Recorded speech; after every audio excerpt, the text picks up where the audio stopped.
A few moments ago, the body was treated to a report from the senator from Iowa about his recent trip to Cuba. It sounded like he had a wonderful trip, visiting what he described as a real paradise. He bragged about a number of things that he learned on his trip to Cuba that I'd like to address briefly. He bragged about their healthcare system. Medical school's free, doctors are free, clinics are free. Their infant mortality rate, maybe even lower than ours.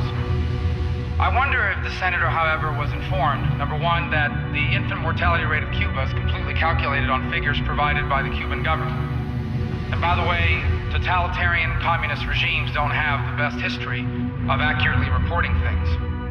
I wonder if he was informed that before Castro, Cuba, by the way, was 13th in the whole world in infant mortality. I wonder if the government officials who hosted them informed him that in Cuba, there are instances reported, including by defectors, that if a child only lives a few hours after birth, they're not counted as a person who ever lived, and therefore don't count against the mortality rate. I wonder if our visitors to Cuba were informed that in Cuba, anytime there is any sort of problem with the child in utero, they are strongly encouraged to undergo abortions.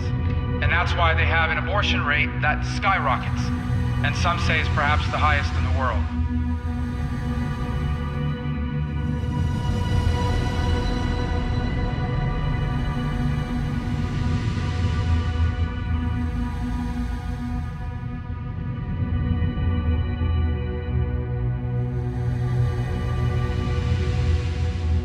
I heard them also talk about these great doctors that they have in Cuba, and I'm no doubt they're very talented. I've met a bunch of them. You know where I met them? In the United States, because they defected. Because in Cuba, doctors would rather drive a taxi cab or work in a hotel than be a doctor.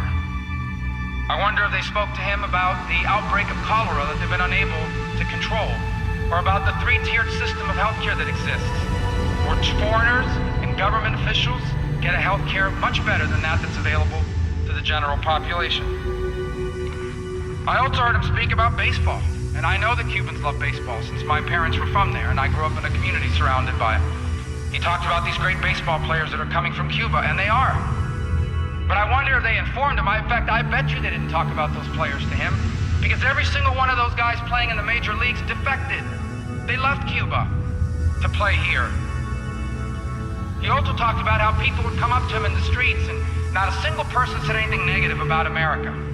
Nobody came up to him wagging their finger saying, "You Americans and your embargo is hurting us." I'm glad to hear that. Because everyone who wants to lift the embargo is constantly telling us that the Castros used that to turn the people against us. So obviously that's not true. So I'm glad to hear confirmation of what I already knew to be true. I heard about their wonderful literacy rate, how everyone in Cuba knows how to read. That's fantastic. Here's the problem. They can only read censored stuff. They're not allowed access to the internet. The only newspapers they're allowed to read are Granma or the ones produced by the government. I wish that someone on that trip would have asked the average Cuban, with your wonderful literacy skills, are you allowed to read the New York Times or the Wall Street Journal or any blog for that matter? Because the answer is no. So it's great to have literacy, but if you don't have access to the information, what's the point of it?